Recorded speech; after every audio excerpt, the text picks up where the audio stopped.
I'm Denis King. Welcome to Key Changes, a musical memoir. Episode 1.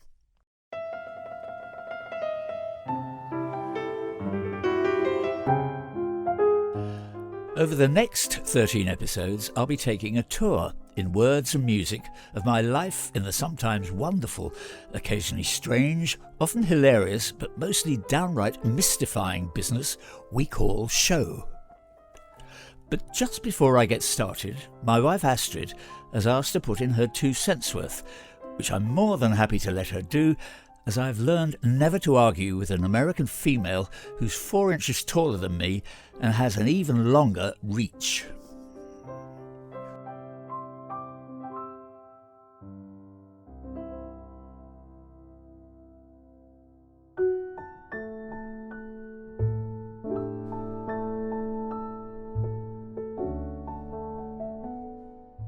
I'd like us to begin with a brief look at my husband, Denis Andrew King.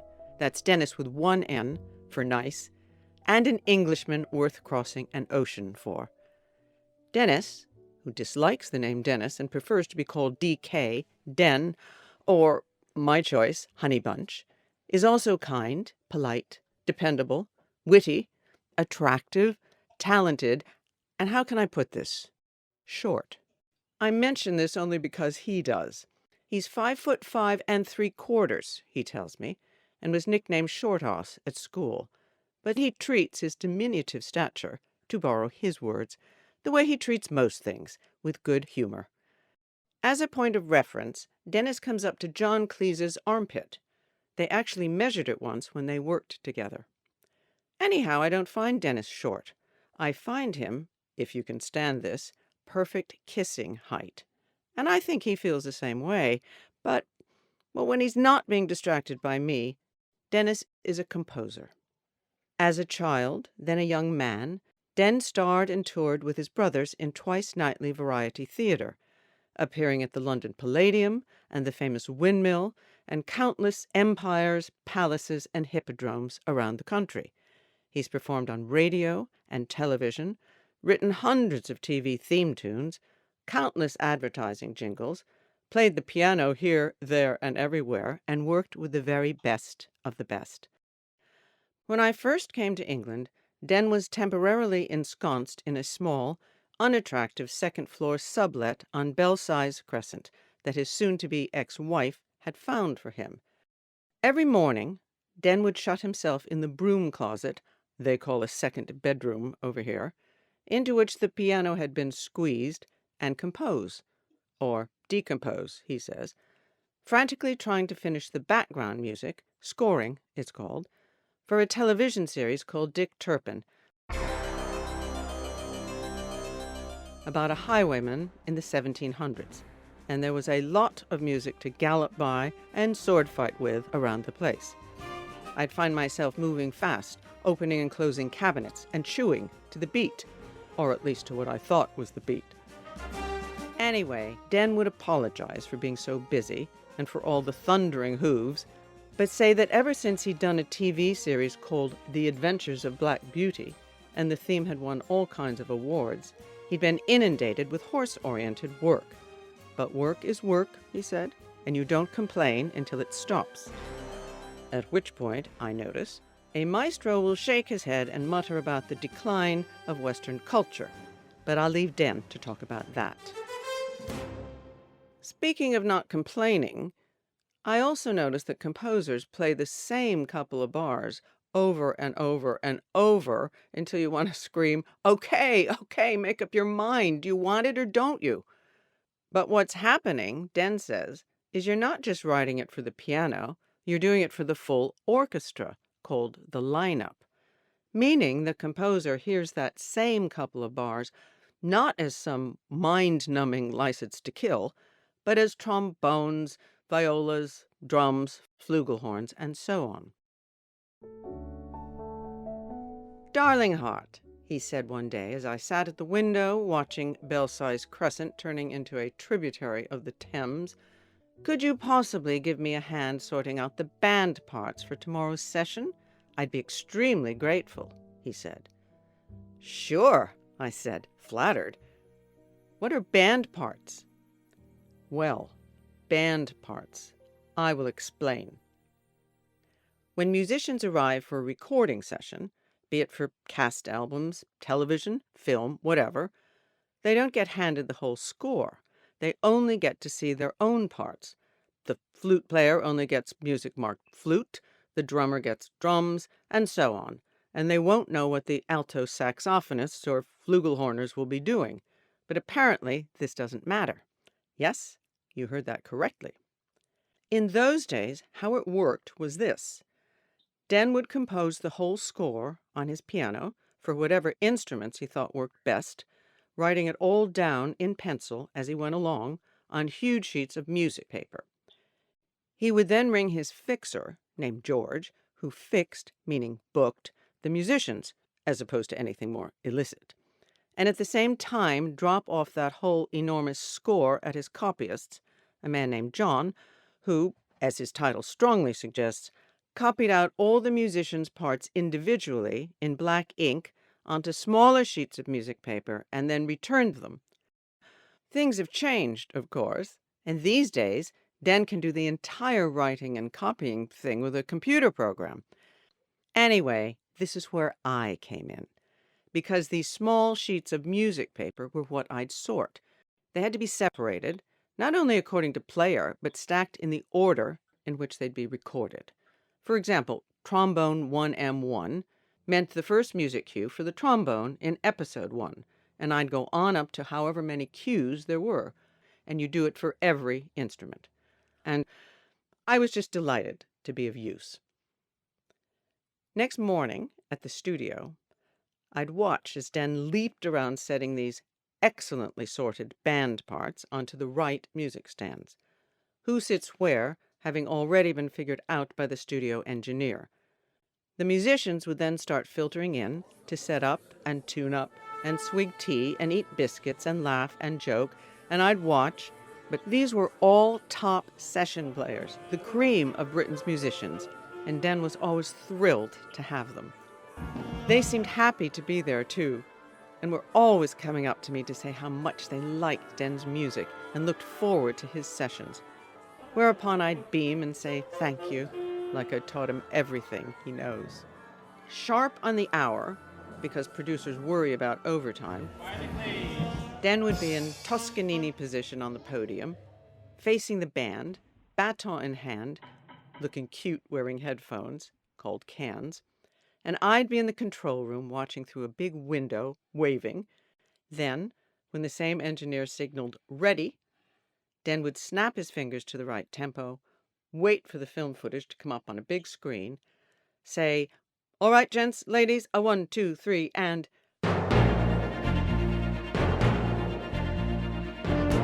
And at exactly the right second, these musicians would play what Dennis had written, note perfect, first time round. It was only a rehearsal, but I'd be knocked out by the talent in the room. We know these musicians don't have the whole score in front of them, right? And are only seeing what their flute or whatever is supposed to be doing. Well, here's what they all have to do. Count. Count the beats to know where to come in, where to stop, where to come in again, where to shut up, and so on all the way through. Count. I was and am hugely, unbelievably, fantastically impressed. Den says he's always impressed too, that the fun part for the composer is hearing all those dots of his on paper come alive, and for real, not electronically, not just on some machine. Wow, he says, the sound of music, a total high. He says he's always rather surprised when it sounds okay. And by the way, that's just a very small example of one of the big things about Dennis, his modesty.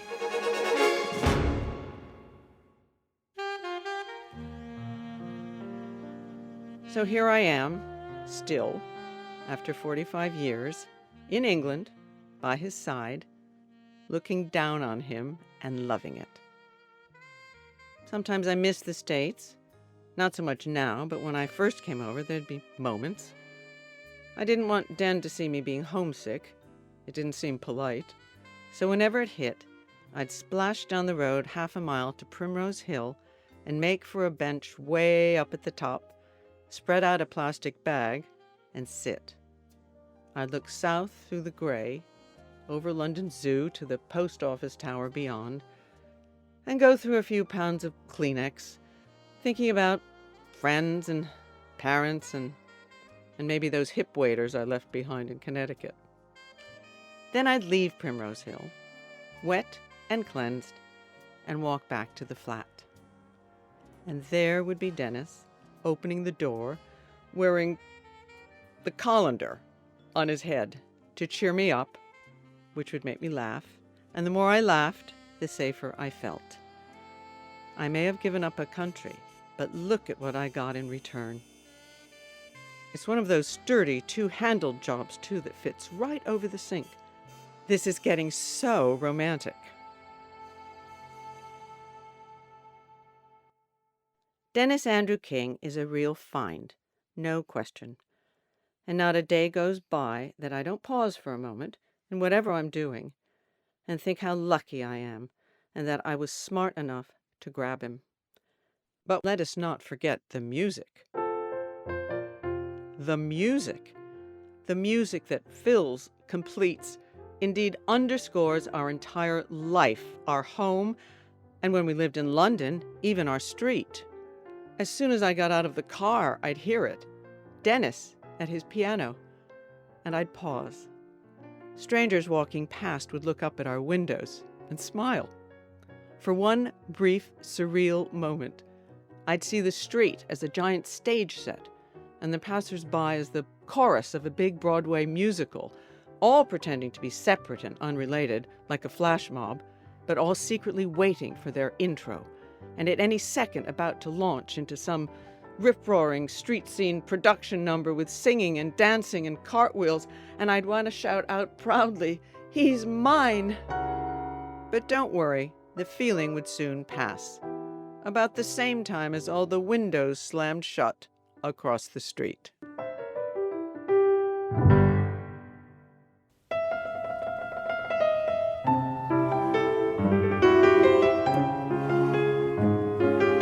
I was sitting at the piano staring at video footage of dancing dustbins for a McDonald's commercial and trying to be inspired musically but not succeeding when the phone rang. I grabbed it, delighted for the interruption. "Denis, it's Michael."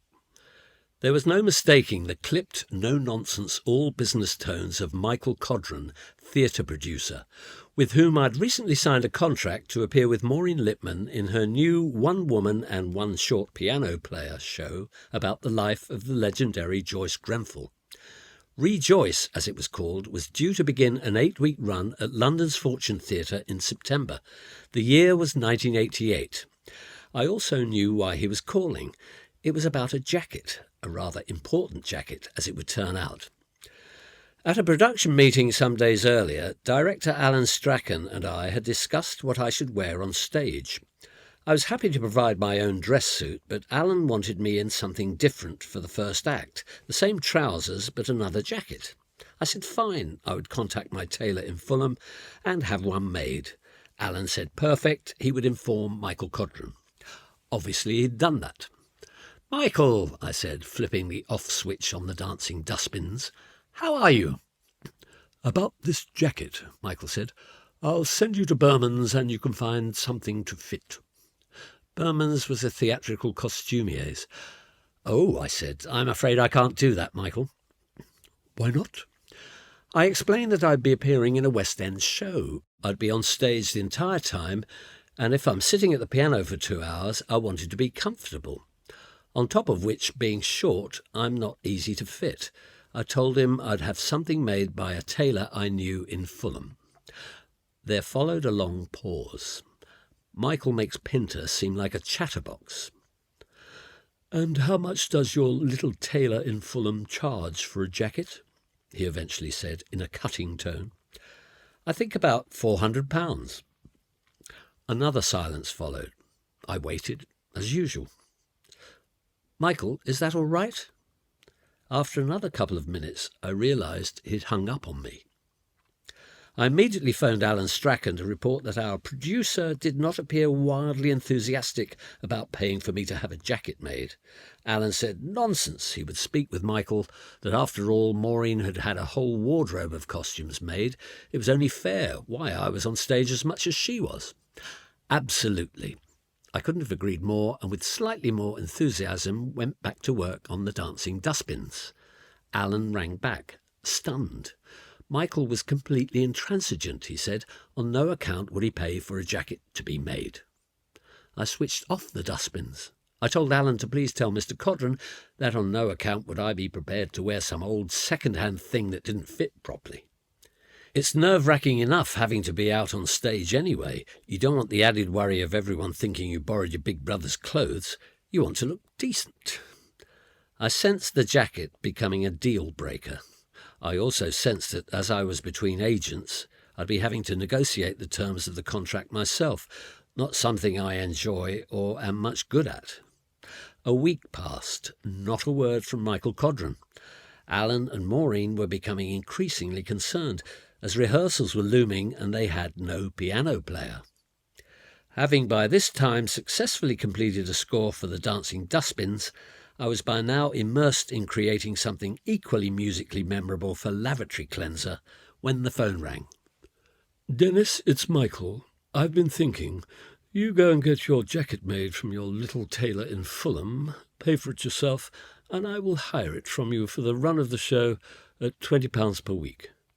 "Hire it from me?" I said. "Are you serious?" "Yes, I am." Well, it sounded like a ludicrous proposition, but I agreed to it, as we were too far down the road to argue.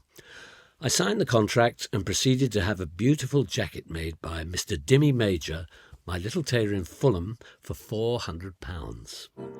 I'm going to see you today. All's well with my world. On the 14th of September 1988, Rejoice opened at the Fortune Theatre in London's West End.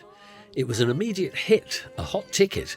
We played to sell-out houses, and Michael Codron extended the run of the show by a further 6 weeks, during which period I acquired a new agent, Patricia McNaughton. My feet have taken to. In September of the following year, Rejoice, due to overwhelming demand and following 2 weeks at Brighton's Theatre Royal to refresh our memories, mine in particular, returned to the West End, this time to the Vaudeville Theatre.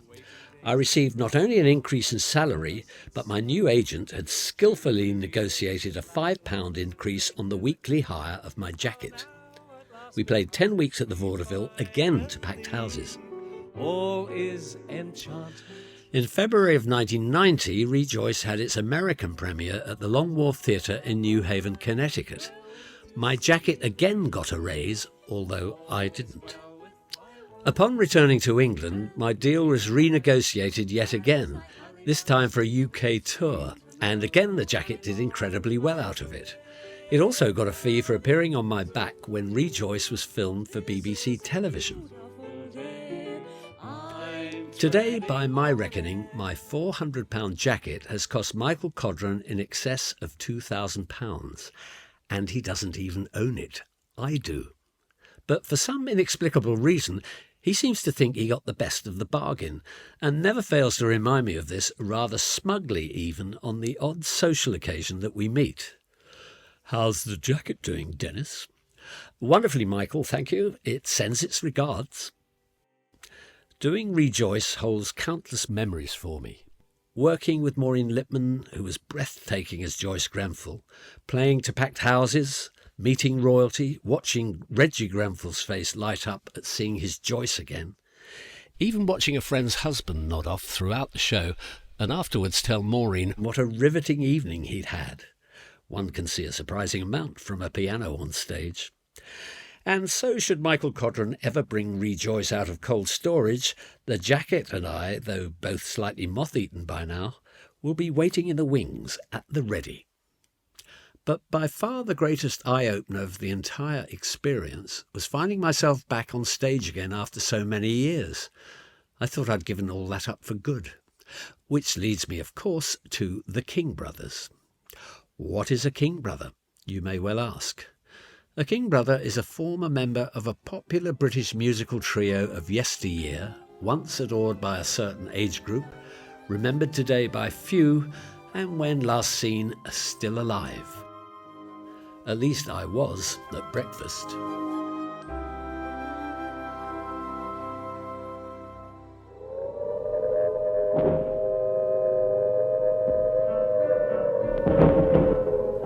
Lying snuggled in the cupboard under the stairs, listening to my dad banging out Deep in the Heart of Texas on the old piano in the front room, and the sound of grown-ups singing and laughing, my first musical memory. World War II raged overhead, but I felt warm and safe, and have been looking for that cupboard ever since. Hornchurch, Essex, where my parents had settled after leaving Manchester, had an aerodrome, one of the Battle of Britain air bases, and was a frequent target for German bombers. Before the cupboard under the stairs became our bedroom, whenever the air raid sirens sounded, my two brothers and I would be awakened up in our room and rushed down to the bottom of the garden, me in my mother's arms, to the Anderson shelter, where all three boys would be tucked into the top bunk. An Anderson shelter, for those who've never heard of one, was issued free by the government to those earning less than £250 a year, which included my parents, and consisted of 14 sheets of corrugated iron which you fastened together to form a shell 1.8 metres high, 1.4 metres wide, and 2 metres long. I had to look this up. Which you then half buried in the ground, covered with soil and planted with flowers or vegetables. An American journalist over here at the time wrote, "There was a greater danger of being hit by a vegetable marrow falling off the roof of an air raid shelter than of being struck by a bomb. But in our case, there was more danger of being hit by a King brother. My brother Tony, I'm told, had a tendency to roll off the top bunk and land on my sleeping father below. Dad, thinking a bomb had struck, would leap up yelling, 'Jesus, Mary and Joseph, I'm dead!' To which Mum would reply, 'Don't be so daft, Bill, it's just one of the boys,' and with a weary sigh, turn over. I was too young to remember, but was assured by my mother Winifred years later that the shelter was cold, damp, usually flooded, prone to a rat or two that needed dispensing with the back of a shovel, and was a thoroughly unpleasant place to spend even a few minutes, let alone the night. The logistics of transporting three little boys down there in the dark, 2, maybe 3 times a night, eventually became too much for her. She decided instead to stow us in the cupboard under the stairs and, being a good Catholic, put her trust in God rather than Mr. Anderson. It worked, but the stress of never knowing if your home was going to be there in the morning or whether you'd even be alive in the morning eventually took its toll, and my mother became frightened of leaving the house even to do the shopping, and towards the end of the war had the first of 2 nervous breakdowns. Dad, I'm fairly certain, wasn't as sympathetic as he might have been. Bill King wasn't a man much given to sentiment anyway, unless he'd had a few drinks in him, whereupon his Irish roots would surface, his eyes would fill, and he'd soon be serenading whoever was left in the pub with, "I'll take you home again, Kathleen." He worked as a planning engineer at the Ford Motor Company in Dagenham, East London, and because Ford's during the war was involved in making armaments, Dad, being what was called a reserved occupation, was exempt from military service. He did his bit, however, by joining the auxiliary fire service, but I don't think he particularly enjoyed it or was even particularly good at it, since he was known to faint at the sight of blood. He had an axe and a bell, though, which I still have, and that impressed me. He'd often be called out at night to assist in digging out incendiary bombs from blazing houses, and would come home exhausted and covered in soot. My mum told me that on one such occasion he popped his head into the cupboard under the stairs looking for something, forgetting we were there, and I didn't recognise him and screamed bloody murder, as did he. After Dad died in 1982, we discovered 6 small hand-scrawled notebooks in which he'd kept meticulous records of the daily air raid sirens and the all-clears, noting when they'd sounded, when they'd stopped, what damage had occurred where. 5 whole years of notes, and consisting entirely of numbers and dates and weather reports. Nothing personal at all, apart from these 2 entries. "Baby still born," he wrote on the 14th of March 1943. "Terribly disappointed, but Win taking it like a brick. It was a girl." And then on May the 9th, 1945, the day after VE Day, Felt bad all day, no drink to be had in Hornchurch district. Sad to say, if I had to guess which event was the more traumatic for him, my money might be on the lack of local booze. Dad must have been absolutely thrilled when the Americans entered the war in 1942, and overnight Hornchurch became full of GIs, many of whom gravitated, along with their lucky strikes and bottles of bourbon, towards Dad's local pub, the Bull, whose principal offering at the time was only warm beer.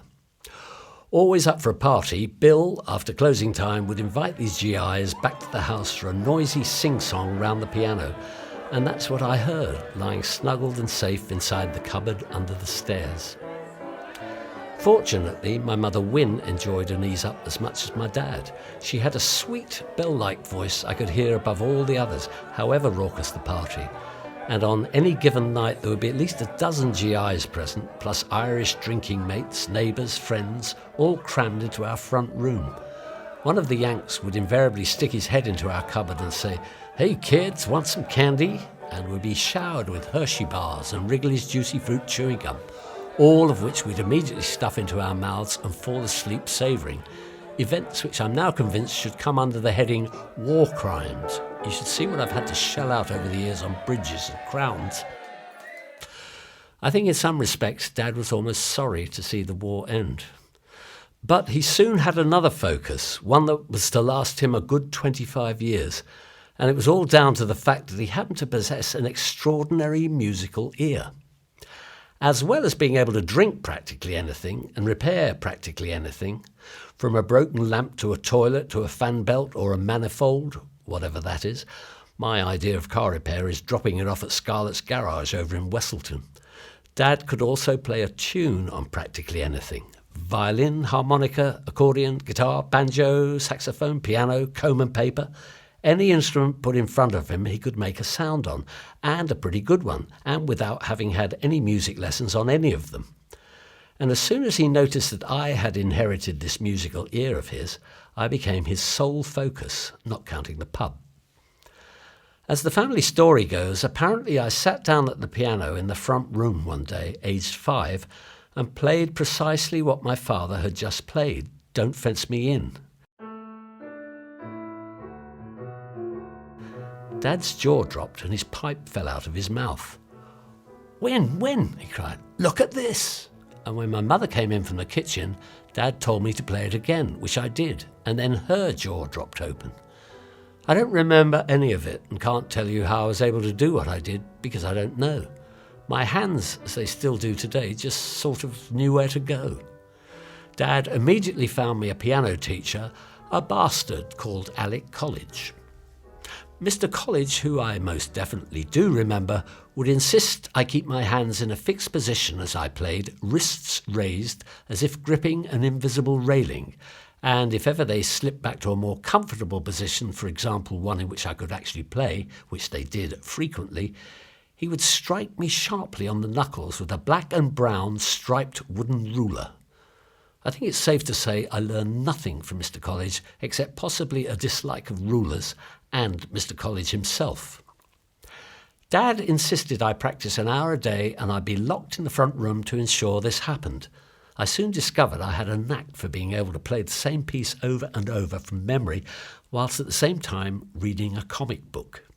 This skill is unfortunately not one that has been especially useful in later life, although it does enable me to underscore myself here and there if needs be, meaning I can tinkle a little background music, as I'm doing now, while simultaneously telling a story to an audience. My wife equates this talent with whisking hollandaise whilst speaking on the phone to one's mother in America whilst watching University Challenge and yelling out the correct answer. My father soon decided I should perform and arranged for me to appear at the Towers Cinema, Hornchurch. Saturday morning film shows for children were commonplace in 1946 and often included a live act. Next to my name on the programme was the slogan, "He sicks, he sings, he syncopates," which sounds to me like a Bill King original. I remember it, trotting fearlessly out onto the stage holding my little banjolele, a 4-stringed instrument like a mini banjo, then playing and singing this song, which for some reason I did in a Cockney accent. bell-bottom trousers, coat of navy blue. She loves a sailor and he loves her too. When they're together, he thrills her through and through with his bell-bottom trousers, coat of navy blue. I'll spare you the rest of it. Anyway, rapturous applause followed, possibly in eager anticipation of Flash Gordon, the Saturday morning serial that came next, but I can still see Grandpa King watching from the back of the cinema. Afterwards, I ran up the aisle into his arms. He lifted me up and, with tears in his eyes, pressed half a crown into my tiny hand. My first paid job. It would be nice to think I still have it, framed, but I imagine it went to help pay the milk bill. Dad, spurred on by my Tower cinema success, immediately began entering me in local talent competitions.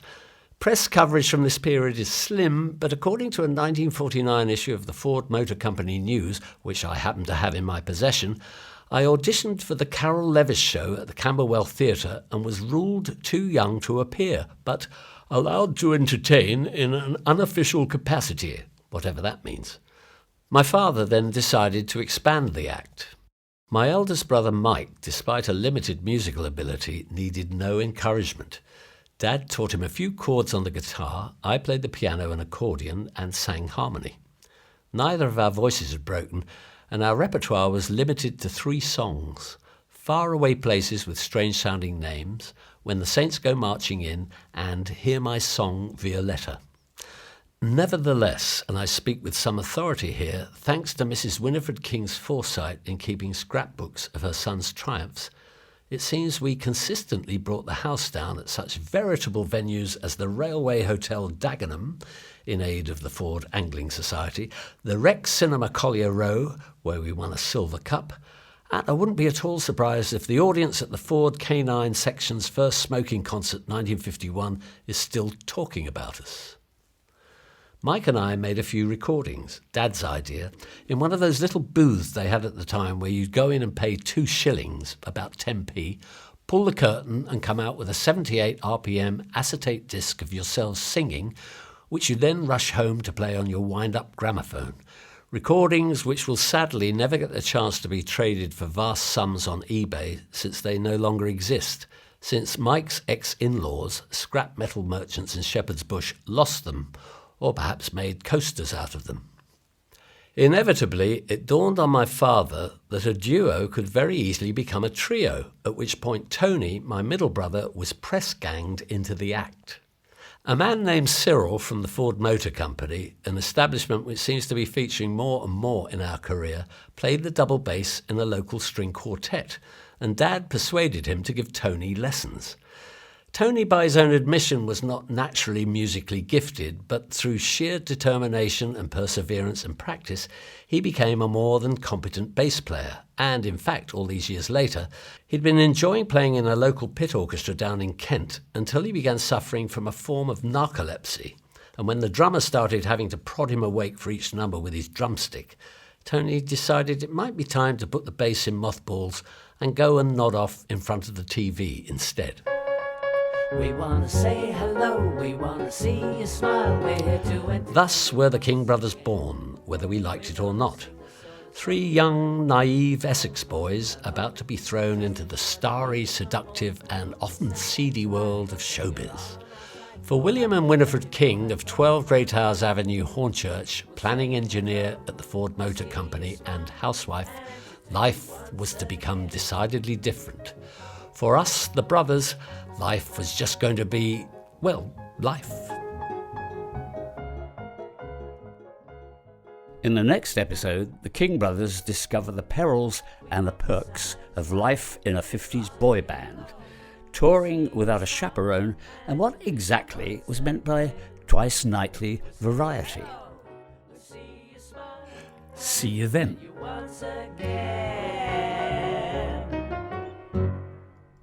Key Changes is a Brudenus production.